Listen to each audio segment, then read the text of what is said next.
For miniature version of my vocation story. I mean, take as long as you want. We can keep, the cameras are rolling. So, fantastic. About halfway through the Return of the King, finally. The hands of the king are the hands of the healer. Right, Yeah, you'll know the king because he's healing. When we talk about discipline, it's still religious sisters walking around with the rulers and whack. Had a dime for how many times people mentioned the ruler to me, then our fundraising office would be very happy. Prayer is my lifeblood, basically, that circulates through my entire life. Sister, welcome to the podcast. Thank you. Thank you for having me. Yeah, well, it's been, how long have you been back here at Saint Agnes? Because you went back for the summer, right? I did. So I got to be here for a month in the summer in June, and then I was back at the mother house for a month. I also saw my folks for about a week, and then I came back. So it's been about a month since being back, actually. Okay, and we're 2-ish weeks into I guess this is our first full school week. But how's the first couple weeks been? What have been your first impressions here at Saint Agnes? I think one of my first impressions was actually just the discipline of the students, which was really beautiful to see, that it wasn't a rigid or fearful discipline. It was just, we know that we come to class and we sit down and we're ready for prayer. And that was remarkable to me. It's something that, you never know quite what to expect when you walk into a classroom, what the school culture is going to be like, especially when it's a new school for me. So being able to see students knowing that they're here to learn and ready to learn was really a joy to witness right off the bat. Yeah, people hear that word discipline and they get a little scared. It's like, and that was, I think that's also one of the common misconceptions and tropes about religious sisters still to this day is that, when we talk about discipline, it's still, religious sisters walking around with the rulers and whack. Had a dime for how many times people mentioned the ruler to me, then our fundraising office would be very happy. So no, I do not carry a ruler. There's not even a ruler in my classroom, actually, unless a student brings one in. So yeah, we're trying to get away from the ruler thing. Right. Well, but that's one of the things that so amazed me when I first started here, years ago now. But I have a very vivid memory of just walking back to my office, and there was, I think it was Sister Teresa Christie or maybe Sister Mary Consolata at the time, but just walking back towards the convent. We didn't see each other, but this was my first, day on the job here. And there's a religious sister just walking the halls and growing up in a small parish community, I didn't see religious sisters very often. I didn't, unfortunately, that just wasn't a part of my Catholic experience growing up. But to be able to walk into a place and see the joy that all of you bring was, I will never forget. And even just that passing moment of seeing a sister and just having that joy fill my heart of like, whoa, I mean, this is why we moved up here for this place, is to get the fullness of our Catholic faith and the Catholic tradition.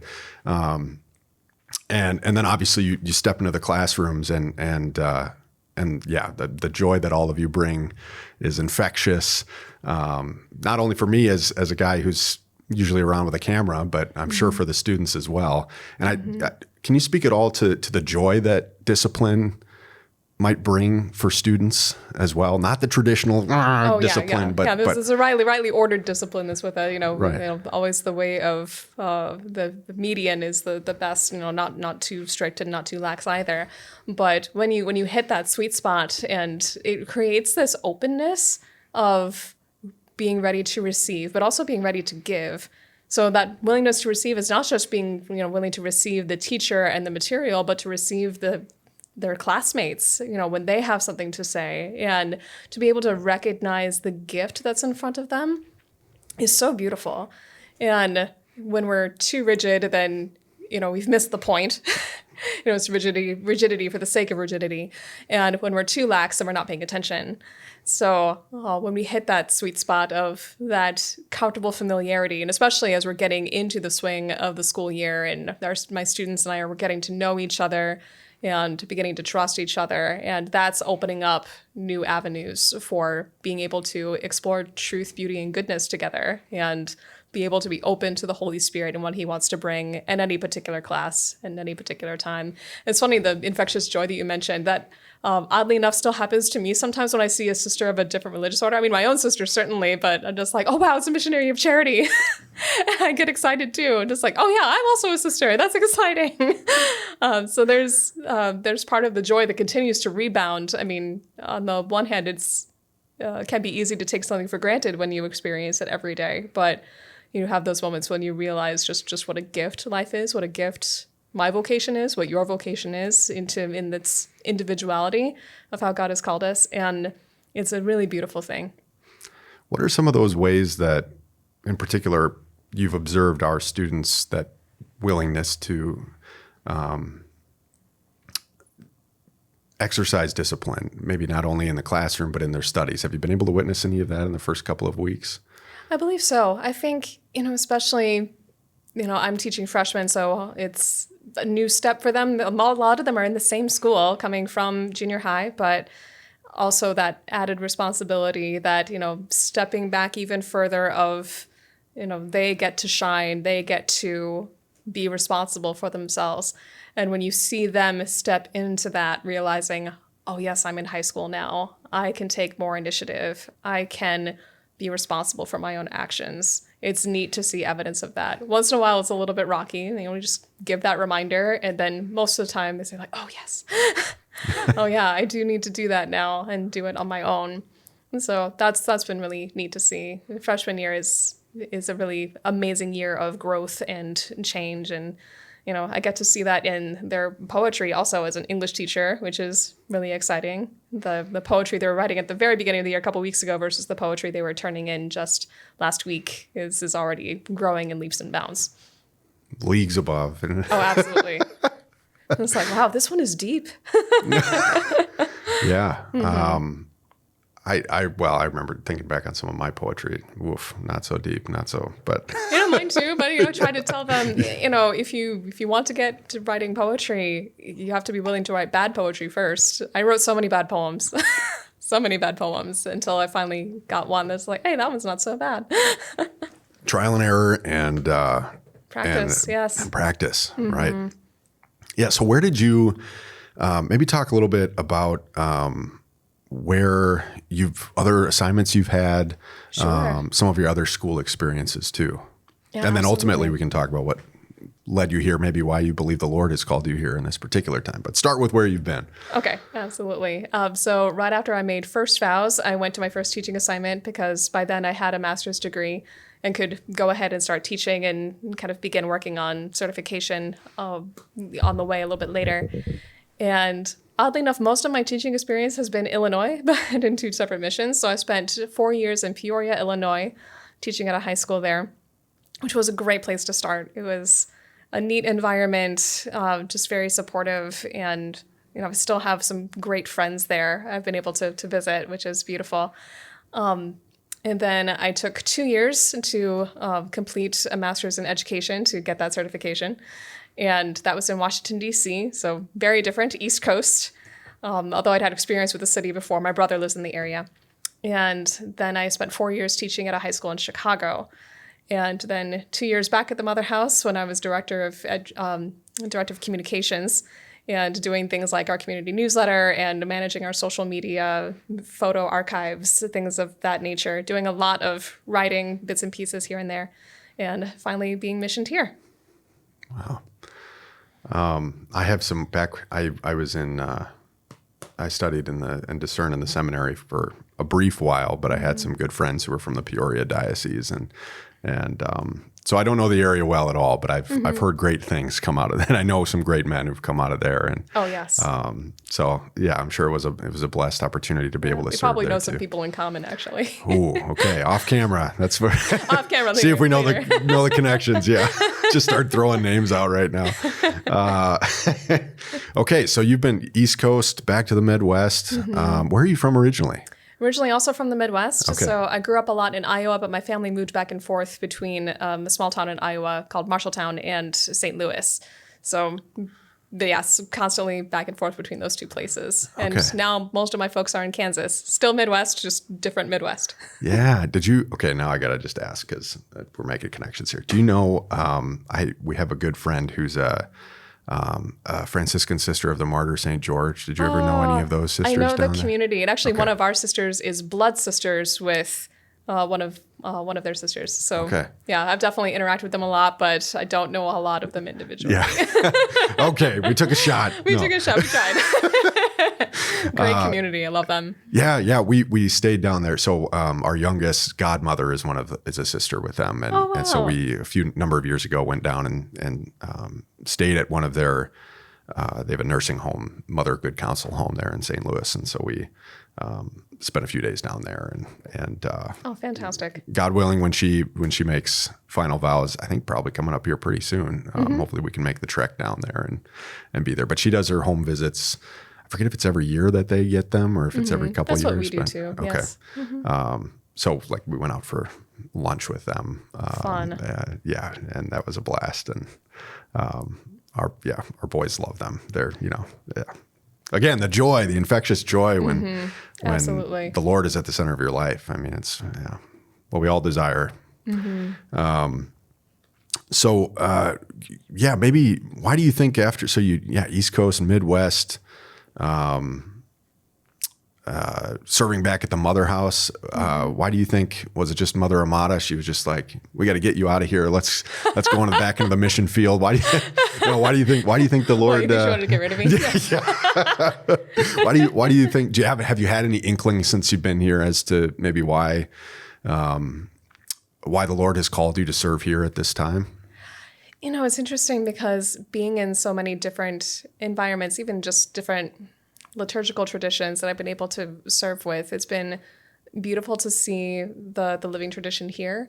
And I think one of the things too that like this a gift that God is giving me and a gift that Mother Amata Veritas is giving me through this assignment is witnessing that emphasis on beauty, particularly with music, that's both in the school and in the parish.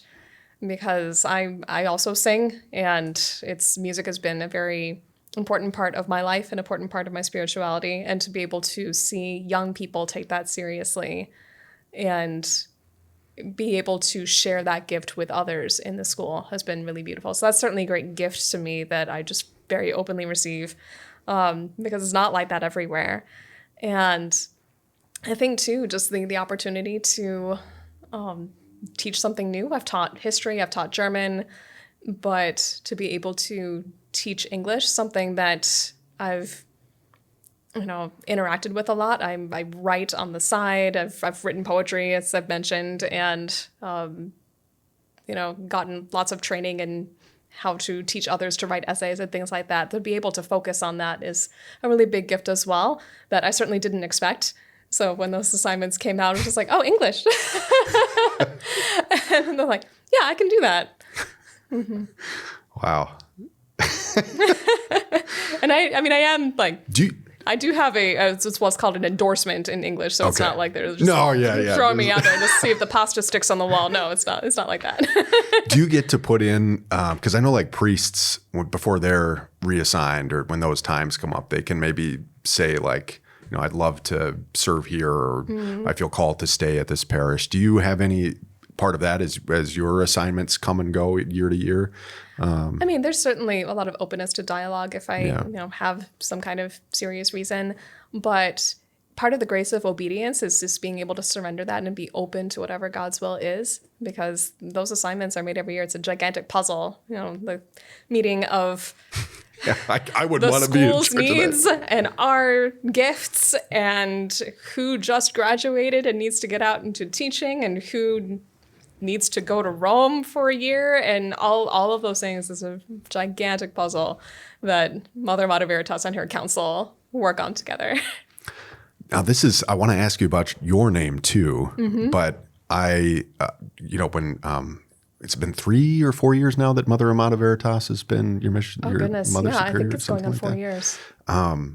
At first I didn't know where Mother Amata came from, and I still don't know if I know 100% that particular name. But we live down in South St. Paul, and we do a Marian procession every year for the Assumption. And one of the hymns that we were singing this year was O Sanctissima. Mm-hmm. And there's Mater Amata in there. Is that where that name comes from? Is there another place where that comes from? I mean, there's some overlap. I mean, it is, so Amata means beloved. Okay. And so if you put Amata Veritas together, it's beloved truth. Okay. So, I mean, yes, it's also a Marian title. It's also the name of a lesser known Dominican blessed, Blessed Amata. And she's pretty nifty too. Yeah, there is some overlap there, but the main reason behind her name is beloved truth. Okay. And it's in honor of the Trinity. Okay. So mother went straight to the top. Really? Do you know, can you share any about Blessed Amata? I've never heard. Do you know that story at all? Yes, I know. Well, it's interesting because we celebrate as Dominicans these three blesseds together, Amata, Diana, and Cecilia. And they were three of the kind of earliest female saints in the Dominican order. Okay. So I know less about Blessed Amata's particular story, but Blessed Diana is pretty crazy. She's one who ran away from her family to join her vocation, and her family kidnapped her, and she fought them, like physically resisted. And they dragged her back, and she was a little beat up for a while because she resisted so fiercely. And but eventually she's like, no, really, I have a vocation, and they finally let her go. Wow. She was determined to follow God's will. That's amazing. What century were, so that early Dominican, so early 1200s. Early 1200s. Mm-hmm. Okay. Wow. Amazing. But she's one who knew Saint Dominic personally, and Saint Dominic really believed in her vocation. Great. Mm-hmm. So how about your name? Because I remember when I met you, I asked, is it Canisius? Is it Canisius? Is it Canisius? Where does multiple pronunciations accepted. Well, that's another thing where you can you have some kind of input or ideas about potential names, maybe. Oh, yes. Okay. Mm-hmm. So where did your name come from? Oddly enough, it came from a thesis assignment when I was in college. So you are a student. Look at this. I'm very much a student. I'm lifelong and a teacher learner. now. Yeah. Lifelong learner on both sides of the desk. It's amazing. It's a great life. Life of academia is always ever living and fantastic. It's not dry and dusty like some people might think. It's really beautiful life, and it's a Dominican thing to study anyway. Right. So I needed a thesis topic, and one of my professors, who was really a mentor to me, suggested St. Peter Canisius, because he knew I was interested in Catholic Reformation studies. And he said, no, a lot of people haven't really studied him recently, and he's worth studying. You should take a look. So I did my research. I found this is my theory for why people don't know about him. There is an 843-page biography of him, which of course nobody's going to read because it's so long. So so the author's enthusiasm for him, I think, actually killed any reasonable expectation that people would actually buried in book. The big thick book. I know. I know. I'm like, maybe I'll come up with an abridged version, or like what I really want is a collection of his letters. His letters are beautiful, and those were one of the resources I was using for research. And I was really struck by his concern for the young. So he was very much a teacher saint. He's one of the early Jesuits, and during the time of the Protestant Reformation. And so he's going into these Catholic schools, and he's doing things like reviewing textbooks and talking to faculty, talking with the students, and praying with the students and encouraging them to stay Catholic in a time that was very, very confusing. And he was also very much known for his charity. And in a time when people would have these huge debates with each other, and they would usually kind of devolve into ad hominem attacks and all kinds of other nastiness, he remained charitable. And when he took part in those debates, he founded so many schools. He traveled everywhere. He was made provincial, which he didn't like very much, but he accepted it. He said, my first act is provincial. You all need to write a letter to Father Ignatius to tell him that would be bad for this job. Was that really what he did? That's really what he did. Wow. And so then all the other priests wrote back just like, Father Canisius is amazing. But just a really beautiful soul, a huge capacity for spiritual friendship. So as I was learning this, all of those things were very much a draw for me. And I also was drawn to the fact that not a lot of people know about him because, I mean, everyone kind of has like their favorites, and like his popular saints are popular for a reason, and that's wonderful. But I kind of wanted someone I could keep to myself. Yeah. That said, if I do find someone who knows him, I'm very, very excited. Well, it's a great conversation starter either way, because you can tell somebody like me who has no idea about him. And most people have no idea. I mean, I can kind of tell when I introduce myself and it's someone who's, very Catholic and who knows the saints very well. And you see this little flicker in their eyes of just like, I should know who that is and I don't, so I'll bluff. And it's like, it's okay. Yeah, that was me. He is obscure. My eye flickered in fear that I don't know who this is, but I wouldn't pretend to know. I don't. Yeah, that's one of my smaller missions. I get to, make him more known and loved, hopefully. So I have managed to convince one person to read his biography. Okay. Which I could. I would read the letters. How long are the letters? Are they 800 and? Oh, no. I mean, basically, if you find the biography, the letters are kind of inserted in there. So just like go to the next letter. And especially some of the early ones are just really beautiful. He has one letter about obedience where he's just kind of waxing lyrical, but just like, I will be sent anywhere. You can send me to India. You can send me to teach. You can send me to teach a subject I don't even know. You can send me to be a cook. You can send me to do whatever. And it was like this huge openness. I'm just now as an older religious, I'm like, wow, you were very young. That's very sweet. But he was totally sincere, and he just loved that virtue of obedience to be able to go where he was needed.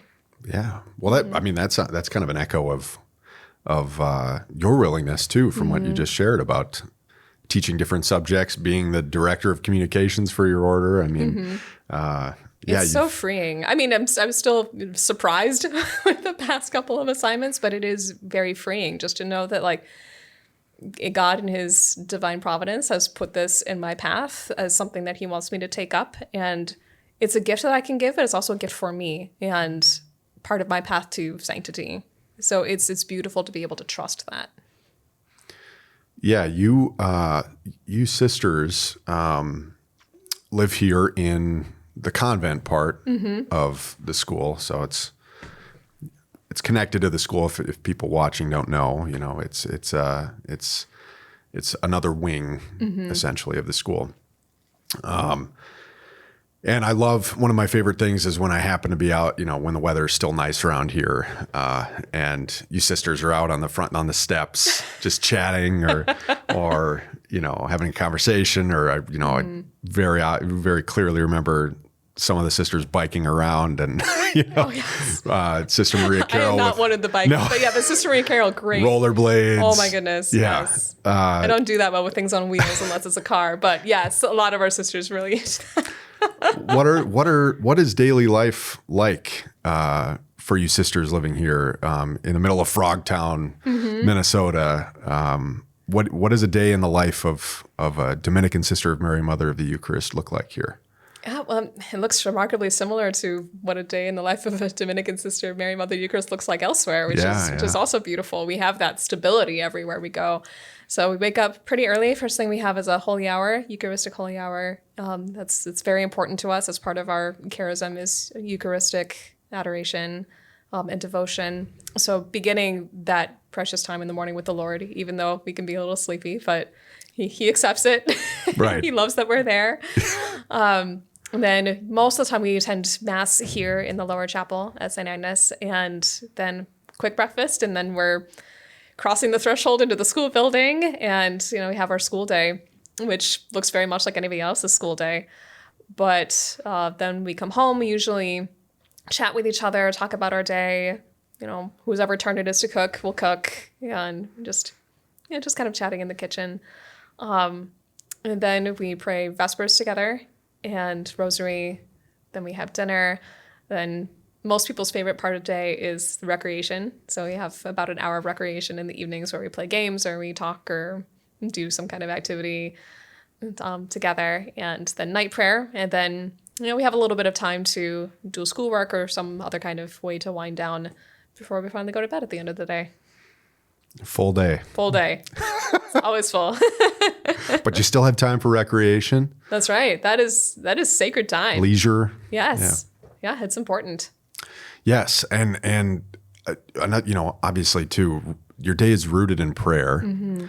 What role for you does prayer play as you go about your day? How does it fuel you, strengthen you through what is obviously, as you said, a very full, full day that you have? How does that ground you and fuel you? Yes, as a I teacher? often have kind of the image of a heartbeat. So there's times when you like return to the heart, you return to the chapel. Like this is my specific time and place where I'm dedicating to the Lord. But, just as the heart pumps blood out to the rest of the body, then as I go out, I get to take that prayer with me. And even though it might not be every single second of every day, I'm directly thinking about Jesus and have that assurance that he's there with me.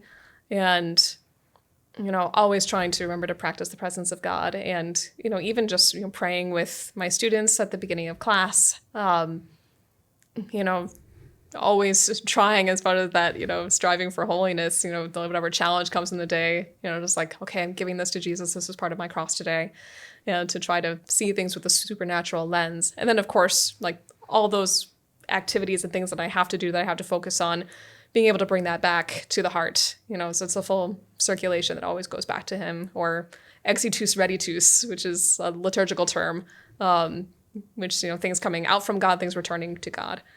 So yeah, prayer is my lifeblood, basically, that circulates through my entire life.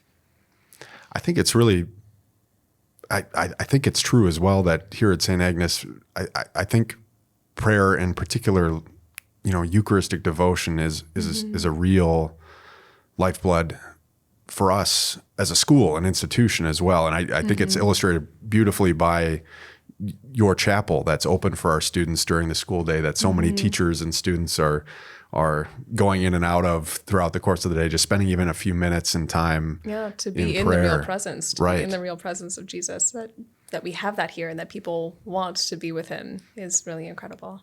Yeah, and right in the center too. I mean, it's like you kind of have to go out of your way. You have to know where it is, Yes. But when you're around the school enough, and then you also start to see the classes of children going up there, or going, at lunchtime you come and there's, sometimes dozens of kids coming before or after lunch just to pray for a few minutes. Yes. And I think about my own high school experience and grade school experience. I mean, I went to public school. Yeah, I did too. Non-existent. That didn't. I know. Just like, what I would have given to have a chapel in my school growing up. It would have been incredible. Like to have a place to go to kind of refocus and, because growing up is hard. There's so many challenges, and as we're growing, like we can handle those challenges to greater or lesser degrees as we go, and to be able to have that easy reach out to the Lord. I mean, I was kind of praying to myself at school occasionally, on a good day when I was remembering to, but to be able to have Jesus there is incredible. I remember the first time I was teaching at a Catholic school, I was just like, oh my goodness, this is amazing. Oh, wow, this is what I was missing out on, because, when my mom at some point when I was in 8th grade just offhandedly asked me, like, do you want to go to a Catholic school? Like, do you have any interest in that? And in my mind, being in St. Louis, most of the Catholic schools were, I would be going to an all-girls school, and I did not want that. So my mind was like, absolutely not. Like, no, I do not want to go to an all-girls school. This is what I translated that. And they're like, oh, if I had only known. But God used my experience at public school too. He taught me a lot there. Yeah. Well, so I couldn't agree more. I very similarly, cradle Catholic, lived my faith, but it was, particularly getting into high school and stuff where you have to own it a little bit more. It just became more and more difficult, to. There's so many challenges. Yeah, but it made my resolve and my faith stronger. I'm sure of that. But do you have like I'm sure you do, like a Spark Notes overview of your vocation story? And absolutely. Yeah, could you share that? Every sister comes prepared. I know it. Spark Notes version. How long does a talk need to be? Does it 15 minutes, half hour, 5 minutes? 30 seconds sometimes. 30 seconds, right. Okay, so miniature version of my vocation story. So. I mean, take as long as you want. We can keep, the cameras are rolling. So, fantastic. So like you, grew up cradle Catholic, and it really became much more my own when I was in 8th grade because my family moved, and that was a big shakeup for my life. So moving from my small town in Iowa to a much bigger suburb close by St. Louis, and much bigger school, trying to reconnect with friends that I knew in 1st grade, which was an odd experience, which actually kind of worked. You don't expect that to happen, but like, I don't know, picked up one friend that I literally had in 1st grade, and we kind of formed a group of friends around that. But still, that was a slow process. It was kind of a painful process. It was a difficult time to make that kind of change. And my parents at one point said, well, you need to do a retreat for your confirmation class anyway, and so you may as well do this one. That's an overnight. It was a weekend, and you need to make friends, basically. It was the big motivation. Like, well, you need to do a retreat. You need to make friends, so you're going to go on this one. I'm like, okay. So I'm there with my sleeping bag and not particularly open, but I enter this place and I see people my age, so both other 8th graders and also high school students who are working on the retreat, being happy and joyful and interested in prayer. And it's like, this is interesting. And that caught my attention and eventually drew me to youth group. So I was learning how to pray. I was learning more about the faith, and it was really becoming a source of life for me. And this was like learning more how to connect with Jesus and learning more how much he loves me as an individual, and really developing a personal relationship with him. I knew all of the tenets of the faith. I knew what I should do when, but to have that personal relationship with Jesus was really beginning to blossom in high school. During that time, I did start dating, and then a funny thing happened. Well, okay, a funny thing happened. Same event, did 2 different years. So I, through my youth group, got to go to a Steubenville Youth Conference, which was life-changing. It was amazing. And the second time I went, I was about 16, and by then I developed more of the habit of going to confession and being less scared of it. So I was like, okay, I need to make my retreat confession. And so I go to some priest I don't know. Perfect. Yeah. This priest does not know me. I love this. And so I said what I thought was a normal confession for a typical 16-year-old girl. And the priest paused. And before he said anything else, he said, have you ever considered a religious vocation? And that came so out of left field. I was very shocked and thought, no, not really. I'm like, what am I supposed to answer to this? This is confession. This is sacred time. I can't lie. Yeah. So the priest said, I'll just invite you to consider it. And I thought, okay. And I really think that if that hadn't been anything, I would have just shrugged it off. But I think there was a little seed of something just kind of stuck with me. And I couldn't really stop thinking about it that weekend. And at the end of a Steubenville Youth Conference, they usually have some kind of shout out. If you're considering becoming a priest or a religious, please stand. And I felt this tension within my heart I felt like I would suddenly be dishonest if I didn't put myself forward because I had been thinking about it all weekend. And something felt duplicitous if I just kind of like kept that to myself. And so I very much went out on a limb. I stood, my youth group freaked out, which they didn't really need to. But anyway, so I had that moment. And then I thought, this is more about me being open. This isn't actually about me having a vocation. This is just me being open. I'm exercising openness right now. And then a couple years later, I started dating, and I was on the same Steubenville Youth Conference. Now I was 18. I'd finished my senior year. This was my last Steubenville conference as a high school student before going off to college. And they did that same shout out again, if you're considering it. Just like, oh no, now I was in conflict because I stood before because I wanted to be open. I'm dating now, but does that mean I'm not open? And so I felt that still that sense of I would be dishonest if I just kept this to myself. And so I stood. And my boyfriend next to me was very confused. Oh, he was there. Oh. And another friend of ours on the other side, he stood. And so he's like surrounded by a potential seminarian and a potential sister. And like, poor guy. Oh, man. Sorry. So then I came up with my master plan. So this wasn't really about being open. I thought it was. But my master plan is just like, okay, I will plan on getting married. And if I am not married by the time I'm 30, then I'll enter a convent. And if I get married, if my husband dies early and the kids are okay, I will enter a convent.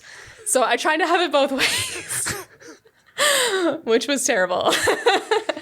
And I'm sure God was just laughing at me the whole time. But, he was so patient with me because I had that moment when I was 18. I didn't really start discerning until I was 21. And then when I started actually exploring this desire that really began to grow in a much more genuine way in my heart, I was looking at other communities and thinking, well, they're lovely, but I know I'm not them. And it's an interesting process.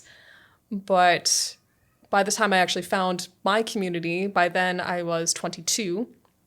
And then I had started grad school because I didn't know what to do with my life yet. So I figured I would go to grad school because that's fun. Yeah. I love grad school. It was great. It was torture. I loved it. What, grad school for what? I went to St. Louis University for history. Oh, for history. Okay. Okay. Yeah. So it was early modern European history. So, right, the time period of my patron, actually. Yeah. So it's a better way to get to know him even more by knowing his time. So when I finally I was already set to go to St. Louis, I was even going to start attending this Catholic intellectual group that met weekly. And the community that was mine eventually, that I'd started to poke around online with a little bit. A couple people had mentioned it to me. One of them, a best friend, like people who were close to me had mentioned this community. And they were going to speak at this group that I had started attending. And it's like, okay, I can take a hint. God is literally putting them in my backyard. All I have to do is drive downtown. So I do. The funny thing is I remember approaching the building where the group meets. And for some reason, the sisters are there, but they're walking the opposite direction. I never found out why, because they did eventually meet us back at the right place. But anyway, so I crossed paths with them. And this is, big skyscrapers in St. Louis. The wind kicks up. And so I see the wind flutter through a sister's habit. And she turns and says, "Hi, hon," and keeps walking. And I was just in awe. And I'd met sisters before, too. It's not like I didn't know sisters at all. By now, I was like getting to know quite a few. But something about it was just like, oh, wow, that's them. And yeah, that sense of awe was definitely there. And so I got to talk to them, and something was beginning to click finally after I'd met all these other wonderful orders, and finally went on retreat later that November. Further felt confirmation. I feel like I'm already Dominican, that God has made me Dominican. And then there was the hard decision of, well, do I finish grad school or do I quit and enter? Because that would have been a viable option. And really praying through that was difficult, because on the one hand, there's that sense of I want to go ahead and get started. On the other hand, I'd made a commitment. And for different people, it's different. We do have sisters in our community who have left college to enter, and that was the right decision for them. But for me, God wanted me to finish that master's degree, and there's been so much fruit from that for multiple reasons. Being able to enter the apostolate immediately, just having the background knowledge to teach different things. I've taught AP European history before, which I would have needed that degree for. So there's been just a lot of fruit from like how he led me in that particular way. So began discerning when I was 21, actually entered when I was 24, but it's what God wanted. Wow. And then how long is the time before you, because you take vows at different points, right? It's not like just all of a sudden you're a sister and that's it, but there's different stages. And how does that process play out? Absolutely. So in God's mercy and the mercy of the church, look, this is a radical lifestyle, so let's introduce it to you gradually. Yeah. So we have 1 year of postulancy where we're not wearing the habit yet, but we're living the full life of the community, and we're getting to know its ins and outs, like learning to deepen our life of prayer.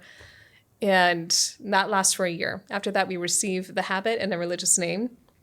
And the novitiate for us is 2 years. So one of those is what we call a canonical year, where it's almost like a year-long retreat where our focus is on prayer, on studying the vows, because we have to know what we're doing if we're going to do it. And also an apostolic year where we go out into the schools of the community. And we'll often visit the missions of the community and get a fuller sense of the apostolic life, which is also a very beautiful time. So then there's the opportunity to make first vows. And those last for 3 years. So they're temporary vows for 3 years. And then there's a renewal for 2 years. And then that becomes the first opportunity to make final vows. And a sister can discern, I need another year for whatever reason. And so there's constantly, she would renew at that point. And yeah, so I've been under final vows since 2018. Do you do like a cake every year or something? I mean, is that... It's funny. Most of the time we do, whoever we made vows with, they're like, oh yeah, happy anniversary. Yeah. But it's funny you should mention that because, most religious communities will have some kind of tradition for their jubilarians. And this year, for the first time, because our community is so young, we finally had our first jubilarians who are celebrating 25 years of vows. Okay, so what did you do? Well, we actually put together a committee to figure out what do we do. Yeah, right. As a young community, you're like, well, it's like what do other communities do? And so what they came up with is really beautiful. It's like we're going to have a mass for Thanksgiving for the sisters' vocations, and then she'll get to invite friends and family and everything, kind of to be scheduled. And then what I think is really amazing, kind of the opportunity to take either a retreat or a pilgrimage of her particular desire. Oh. So I'm like, wow, when is my Jubilee? Yeah. So, you got the destination picked out already, right? Is that no? Wow. I'm realizing I'm saying wow a lot, but it's because I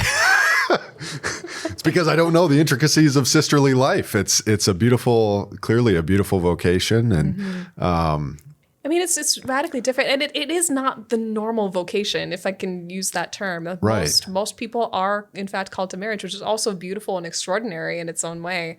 But this is unusual, and it's okay to admit that, and it's also supernatural.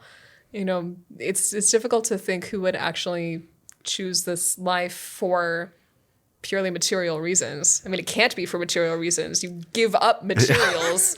So, there has to be something more. I mean, the reason why we give something up is because there's always more. There's always more with God.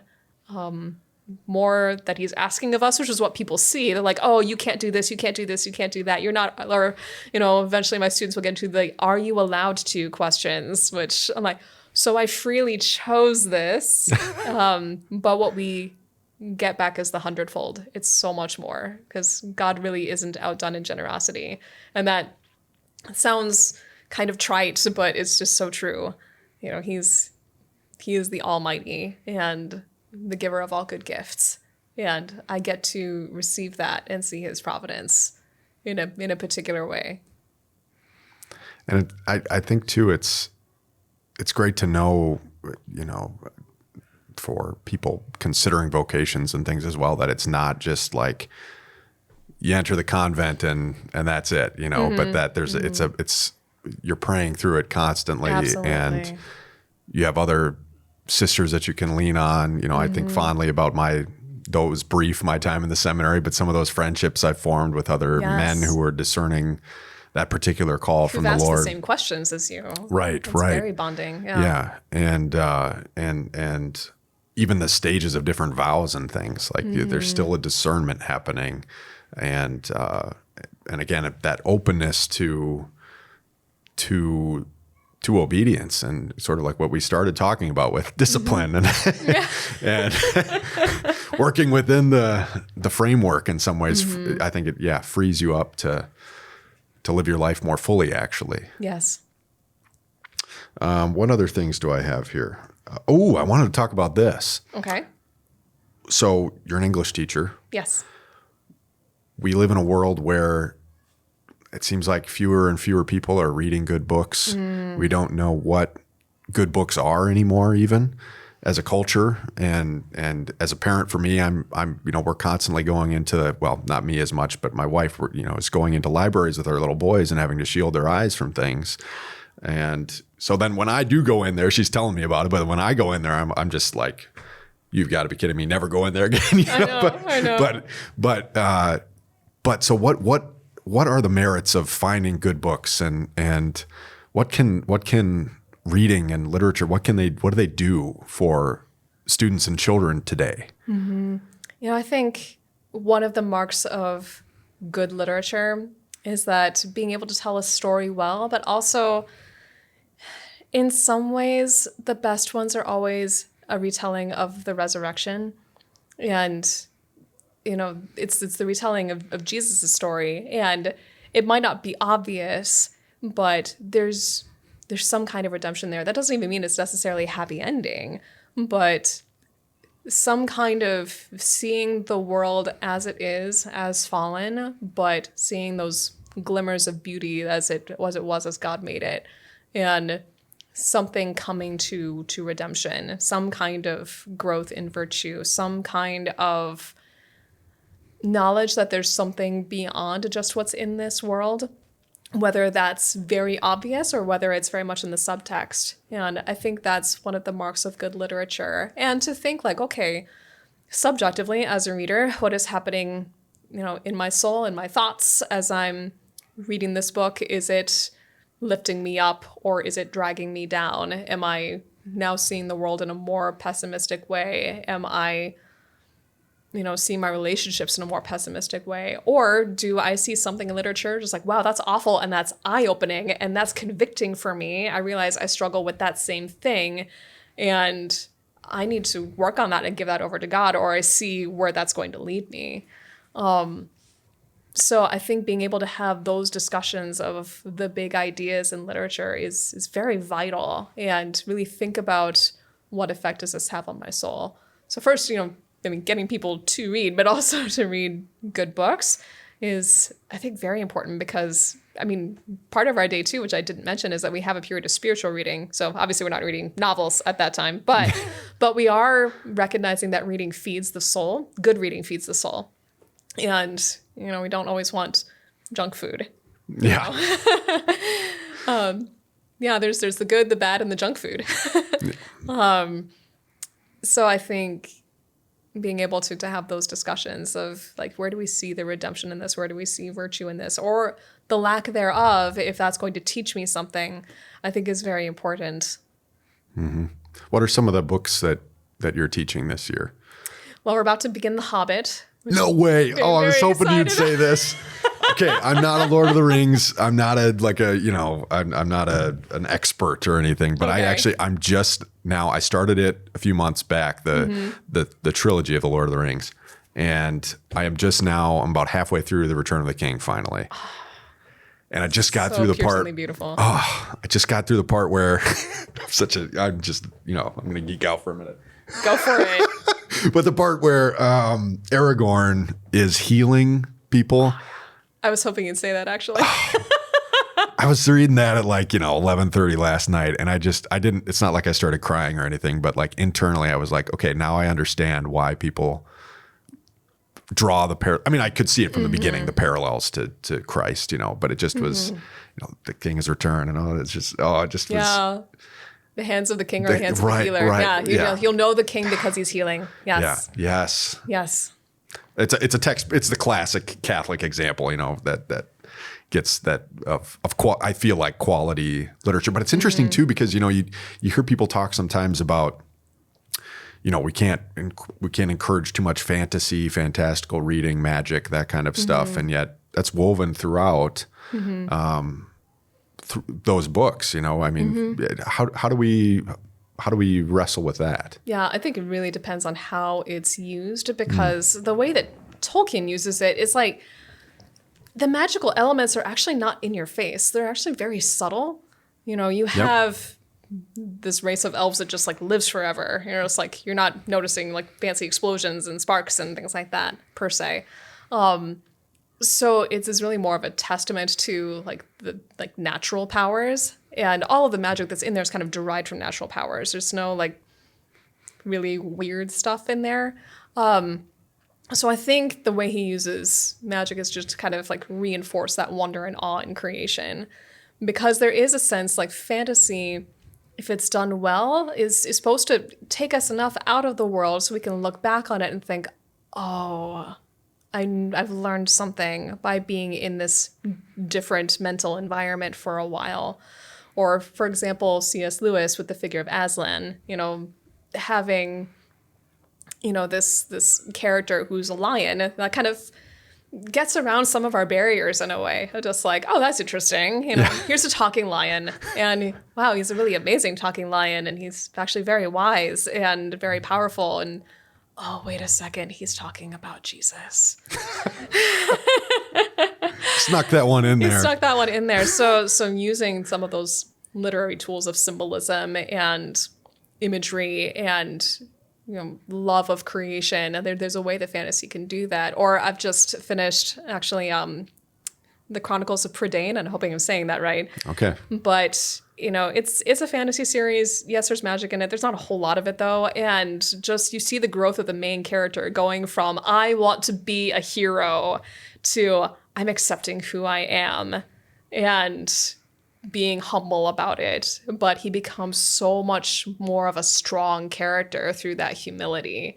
And he takes some really hard knocks doing that, because basically every chance he has to be great and do a hero and be a hero, he's had to give up.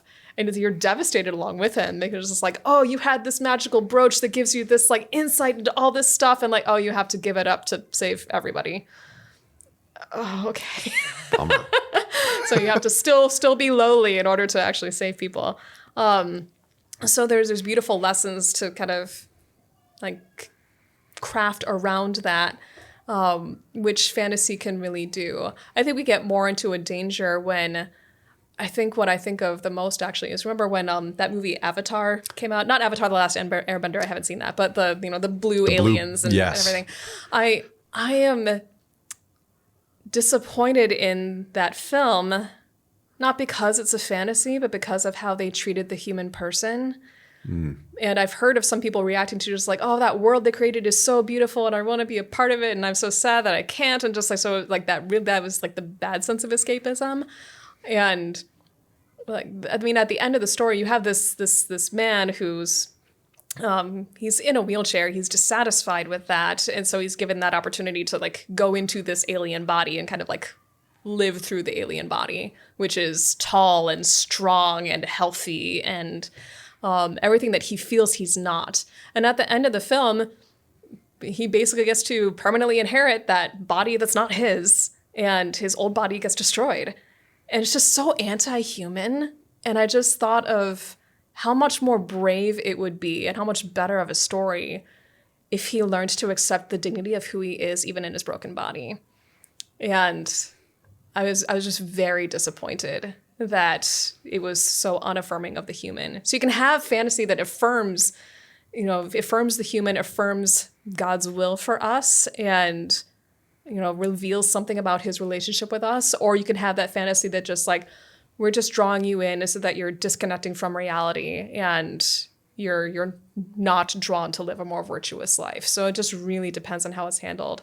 And I mean, I was reading an article recently that can be with any genre, Right, yeah. Like any genre can either lead you closer to God or away from it. It also depends on how it's handled. So is it sort of the cliche, don't judge a book by its cover.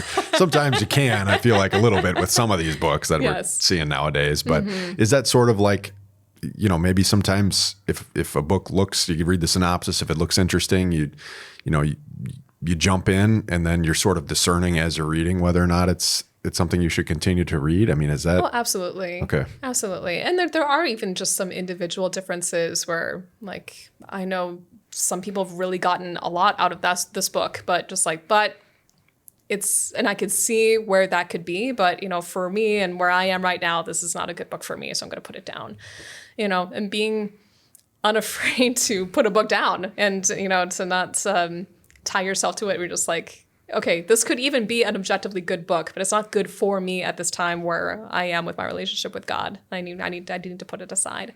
So there's room for that too.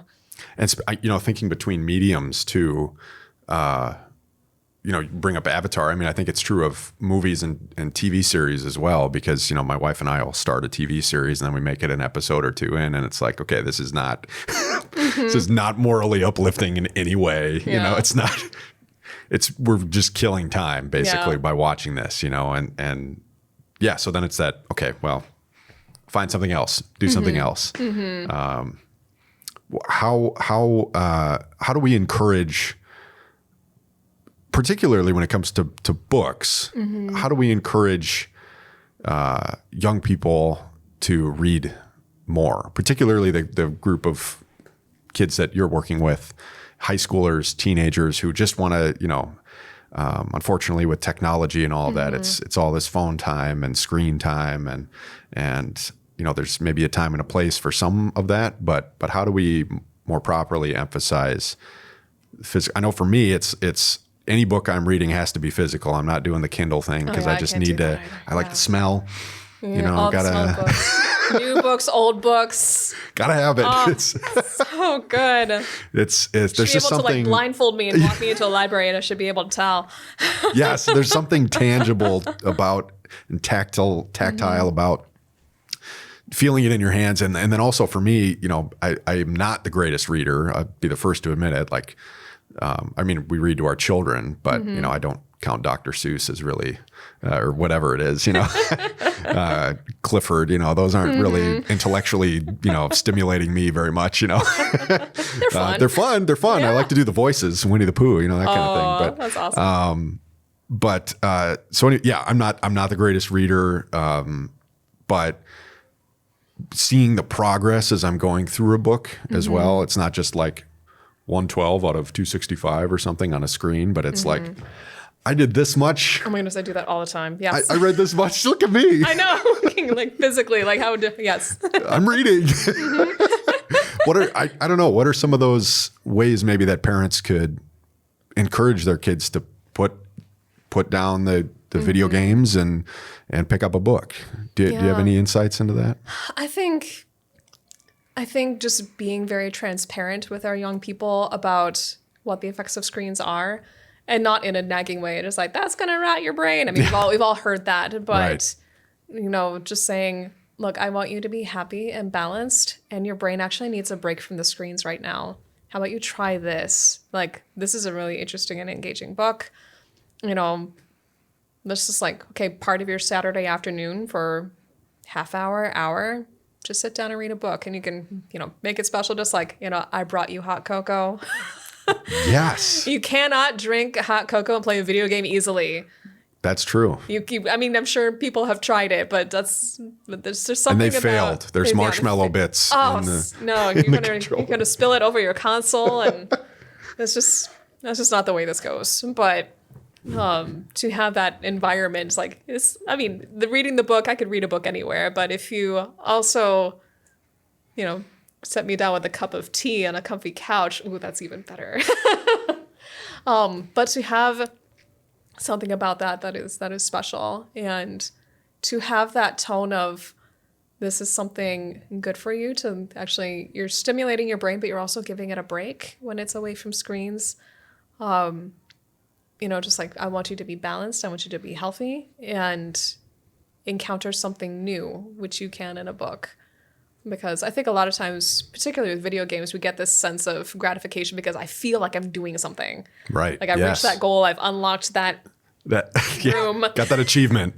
Yes, that's the sense of achievement, which is why it's so addicting. But to learn how to play the long game of not instant gratification, of some things are more forming at a simmer, is such a powerful lesson, because that's how we grow ourselves. That's anything that's really worthwhile in life that we need to work at is the long game, whether that's one's vocation, particularly marriage, or even religious life, or, earning a degree in college, or anything that's really worth doing that takes practice. I think reading helps with that, teaching that sense of patience, that sense of, this isn't flashy, but I find myself enjoying it anyway. But I think having those kinds of conversations, not in a like nagging, get off the screen way, but I think this would be good for you. I think you actually would enjoy it if you gave it the chance. And getting outside, for crying out loud. Oh yeah. Well, it's great to read outside. I love reading outside, yes. I mean, we're blessed. We don't have a big house by any means or a big lot with lots of green space, but we have some big, it's actually kind of annoying, this giant hackberry tree that drops hackberry leaves and with the little berries on the leaves, and then our dog eats them and gets sick, and it's kind of, we dread it every fall, but it's beautiful. It's a beautiful tree. It provides some shade. You hear the rustling of the leaves and the wind, the little breeze blowing by. Just like reconnecting with reality. Yeah. Because like on the screens we have this idea that like I can control something. It's just like, how about you let go of that control, reconnect with what's actually real, and let your brain kind of heal from the hard knocks that it takes by being on a screen, especially social media. It can be so hard. I mean, I know just from managing the social media for my community. I mean, it wasn't as if it were my personal social media, but it was a burden in a lot of ways. Just like, I have to remember to go check those comments, and I have to think of what to post, and and on the one hand, not being too terribly concerned about how many likes we get or anything, but just try to present our religious community. Imagine if everyone had that kind of mindset with their social media, not trying to impress anyone, not trying to get likes, not trying to strive for anything. Just like, this is me. This is the way I communicate with my friends. And how different of an environment would that be? Because there's such a temptation to use that as a form to tear each other down. And that's what's really dangerous about it. But guess what? A book's not going to do that to you. No, it's not. I mean, if you feel like a book is tearing you down, it's probably in a good way, and it's like really pricking your conscience. Yeah. But your book is not going to spread lies about you. So yeah, you may as well be on a book and quit TikTok. Yeah. Yes, I will never. Saint Agnes will never have a TikTok as long as. Yeah. We wouldn't either. No. It's one of those things. Yeah, because I live in social media. That's part of the work that I do here. This will end up on social media, but it's but it's how do we? I think you're right on it. Because how do we care less about the likes and the followers that we have, and more about, is the content that we're producing going to lead more people to follow Christ? Yes, that's how I try and think about it anyway. And that's kind of what keeps me sane as I'm doing this work, because like you said, I really do believe it's a burden, especially as someone who otherwise I don't use social media. I have no real desire to use it personally. So if I'm going to use it professionally, then it's got to be to lead others to Christ, or else it will just, eat at you. And yeah, it's designed to be addictive. That's the thing too. It's designed to suck you in. And like you were saying about how reading, I really believe it brings about healthy patience, and it's no more obvious. It's obvious because when you're bored with something on your phone, you just scroll. You just scroll to the next thing. Yeah. Next thing. Oh, now I'm entertained. You have a book, maybe the cheaters go to the end and find out what happens, and then they work backwards. There's a lot of people who do that. I used to be one of them. Sometimes I'll be like, somebody will say aha or something, and then I'll quick scan down to be like, oh, is somebody coming back? Again, it's like I'm reading the Lord of the Rings, and I'm like, when is Aragorn coming back? I know he's coming back. When? I mean, it's Return to the King for crying out loud. He has to come back. But I don't know where I was going with that, but to have to delay the gratification, to actually put in, like you said, put in the work and go through it in its entirety to be able to get the satisfaction, like the dopamine release or whatever it is from that instant swiping and stuff. I think, correct me if I'm wrong, but I think we retrain ourselves through things like reading when we have that delayed gratification. Slow down. It's just like go more at the natural pace of our brain. And don't get me wrong, reading can be addicting too, but at least it's hopefully like feeding you in a good way. Learning to be balanced with that as well. But yeah, one of the best books was actually a trilogy, and it took me about 1.5 years to read. It was this series by a Polish author named Henryk Sienkiewicz. Hopefully I'm saying his name correctly. Better than I would. I don't.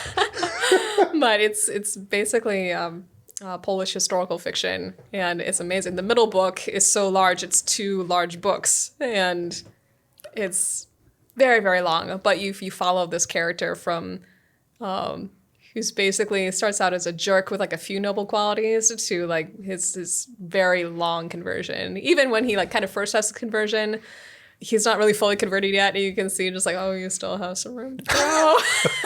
This isn't the end of the story. It's like, wow, I've been a jerk. Now I would go fight people, but for Our Lady. Just like, okay, no, that's not exactly what she wants. Yeah. So yeah, being able to see that kind of growth and have that hope of just like, oh, I can grow too, is really beautiful. What are a couple other books that you're teaching this year? Is it just freshmen that you have? So I just have freshmen. Okay. Mm-hmm. Okay. So after The Hobbit, we're doing Jekyll and Hyde, which will be very interesting. I'm talking about being, just one person as opposed to this kind of split personality sort of thing. We're also doing 2 Shakespeare plays. We're doing Midsummer Night's Dream and Romeo and Juliet. We're doing some short stories. We're doing kind of bits and pieces of Greek mythology from Ovid and fun things like that. Why do you think it is that so much of of the great literature and that why aren't writers making that anymore? What's your take on that? I mean, we have to go back in time for all of these classic works. Yes. They're classic for a reason, but I just wonder, like, okay, 100 years from now, will there be some books that are deemed as classics that were made right now? Period. It's a very up in the air question. I think thinking from a historian lens, when we got to the area that we call like truly modern, like modernism, and getting into kind of the late 1800s, early 1900s, there was very much a concern of let's break the mold. Let's we're tired of the same old thing. Let's just break the mold for the sake of breaking the mold. Let's, start experimenting with the idea of story. We'll start at the end, mess with the timeline. And there's some ways you can do that and be effective, but I think it's taking a bit to recover from experiment for experiment's sake. And, with realism, it's just like, we're just going to tell you a snapshot of reality and just kind of leave you in the mess with no redemption at all. It's just like, oh, that's frustrating. And just like, I don't like reading this kind of literature. It's not uplifting. And I think we're still kind of like tumbling around with those after effects and just like, we have to like redefine everything. Well, do we, There's this constant pressure to be, yes, you want to be original when you write, but to be so original that you're odd, for lack of a better term, I suppose. And I think just when we write without a sense of the transcendentals, then we really are stuck. And it's not really interesting to me. But that said, there are a couple of authors out there who are trying to really get back in touch with like honoring the traditions that have come before us and being able to tell stories in a fresh way. There's an author I can't. Yeah, what are your recommendations? It's funny because I do read more classics and not a whole lot of very modern things. Yeah. But there's, and I can't remember her name right now, but there's an author who I think was at the University of Iowa at the Writers' Workshop there. But she wrote this trilogy that's just beautiful. And I think it's more from the perspective of, it's actually Calvinist, so very, very Protestant. But a lot of the ideas that come out of it are actually quite Catholic. And the story follows this Protestant minister in this small town who had kind of a tragic life when he was young. And then he eventually, as he's a little bit older, meets this other woman who's so broken, she was homeless most of her life. But he really sees the dignity in her, and they eventually get married, and just the beauty of their relationship unfolding. And especially this book that's about her story, which I think is called Home. The timeline jumps all over the place, and you're just kind of like wondering, like, what is happening right now? Because she's, reflecting on something, and suddenly she's back in her past. But just the story of God's mercy and God's providence through some really difficult times was remarkable. It was very moving. So I wish I could remember the author, but so there are some out there that are really, just wanting to still tell that story of redemption in their own way. And even in my community, some of us enjoy writing, so I don't know if we'd ever publish anything eventually, but those are themes that are kind of deep within the things that we write too, even if we're just writing for fun. Yeah. Do you get a lot of time to write? I mean, I know you said not tons of time, but yeah. I've found that like whenever you make something a priority, there can be room for it. And when I entered, because I had a creative writing minor, like that was something I very consciously gave over to God. Just like, Lord, I think you certainly gave me the interest. Maybe you've given me some talent too. I'm not trying to make too much of it. And, as I give my life to you, I'm giving this to you intentionally also. And if you never give me inspiration again, if I never write again, that's okay. And for many years I didn't. And then a few years into my first teaching assignment, there was kind of that little nudge, just like, why don't you try writing something? So even if it ends up just being for me and my sisters, like there's kind of little bits of time that kind of opened up where God was kind of saying, go ahead and have fun. Fiction, nonfiction? Fiction. Fiction. Mm-hmm. Okay, cool. Yeah. Yeah. I would just so love to see a renaissance of like Catholic literature or something. Absolutely. Oh, believe me, I'm on the lookout for it for my students. I like to, wherever I go, if there's some kind of like literary magazine or something that the kids do, I like seeing what the students write and, trying to encourage that potential when I can, because, could be someone I'm teaching right now who might write an amazing novel that's going to change people's lives. You never know. No. And I mean, I haven't personally been able to see much of the writing of, as I'm walking to get my coffee every morning, I'm seeing sometimes the notes on the wall of projects that that the kindergartners and the first graders or Yes. second graders are putting up there, but I don't get to see a lot of the work of our upper school students. It's hard to nail a short story on the wall. No, right. Yes. But I see the work of our art students that they produce each semester. It's phenomenal work. And I've heard that there's a creative writing club here. I think yes, Dr. there is. Pentecost has that. Yeah. Mr. Sexton. Oh, Mr. Sexton has it. Okay. Yeah. Or at least he did last year. But yeah, still learning.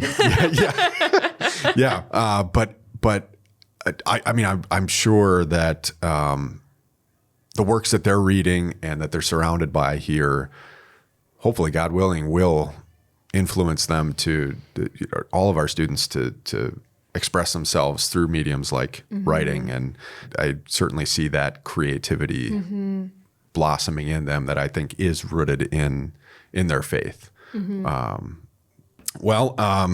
People listening have probably been able to hear the children playing on the playground outside a little bit. But that's because school just got out. And so you've probably got some homework to get to and then some prayer with your fellow sisters. And I've got to go pick up my little preschooler. Oh, good. But thanks so much for joining on the podcast. Yeah, thank you for having me. Yeah, this is fun. Yeah. We got to have you on again, and then we can talk even more about the Lord of the Rings because I'll be done by then.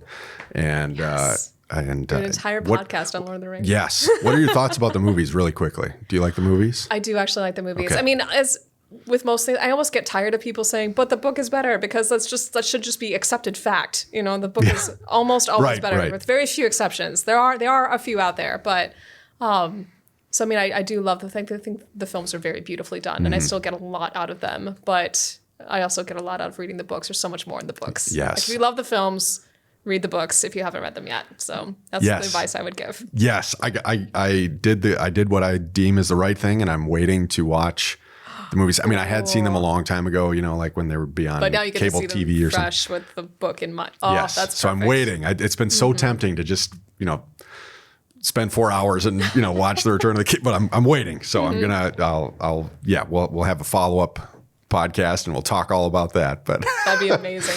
It's great to have you here at Saint Agnes Sister, and thank you for all of your work at the parish, at the school, with all of our students. I just look forward to seeing all that you and your order here continue to do, and the fruits that come from your ministry here. Thank you. Praise God.